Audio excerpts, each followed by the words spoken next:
قالوا يا نوح قد جادلتنا فأكثرت جدالنا فأتنا بما تعدنا إن كنت من الصادقين. قال إنما يأتيكم به الله إن شاء وما أنتم بمعجزين ولا ينفعكم نصحي إن أردت أن أنصح لكم إن كان الله يريد أن يغويكم هو ربكم وإليه ترجعون. أم يقولون افتراه قل إن افتريته فعلي إجرامي وأنا بريء مما تجرمون.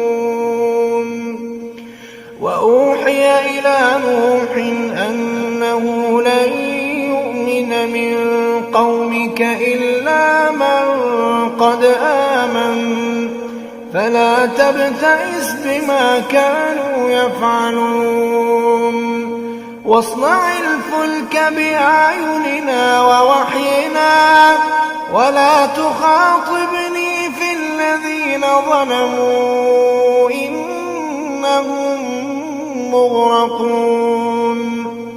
ويصنع الفلك وكلما مر عليه ملأ من قومه سخروا منه قال إن تسخروا منا فإنا نسخر منكم كما تسخرون. فسوف تعلمون من يأتيه عذاب يخزيه ويحل عليه عذاب مقيم. حتى إذا جاء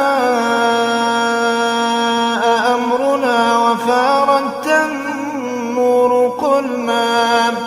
قل نحمل فيها من كل زوجين اثنين وأهلك إلا من سبق عليه القول ومن آمن وما آمن معه إلا قليل. وقال اركبوا فيها بسم الله مجريها ومرساها إن ربي لغفور رحيم. وهي تجري بهم في موج كالجبال ونادى نوح ابنه وكان في معزل يا بني اركب معنا ولا تكن مع الكافرين. قال سآوي إلى جبل يعصمني من الماء قال لا عاصم اليوم من أمر الله إلا من رحم وحال بينهما الموج فكان من المغرقين. وقيل يا أرض ابلعي ماءك ويا سماء أقلعي وغيض الماء وقضي الأمر واستوت على الجودي وقيل بعدا للقوم الظالمين. ونادى نوح ربه فقال رب إن ابني من أهلي وإن وعدك الحق وأنت أحكم الحاكمين.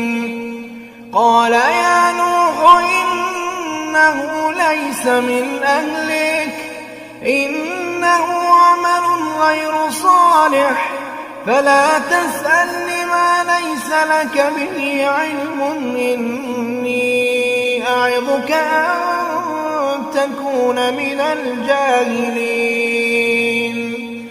قال رب إني أعوذ بك أن أسألك ما ليس لي به علم وإلا تغفر لي وترحمني أكن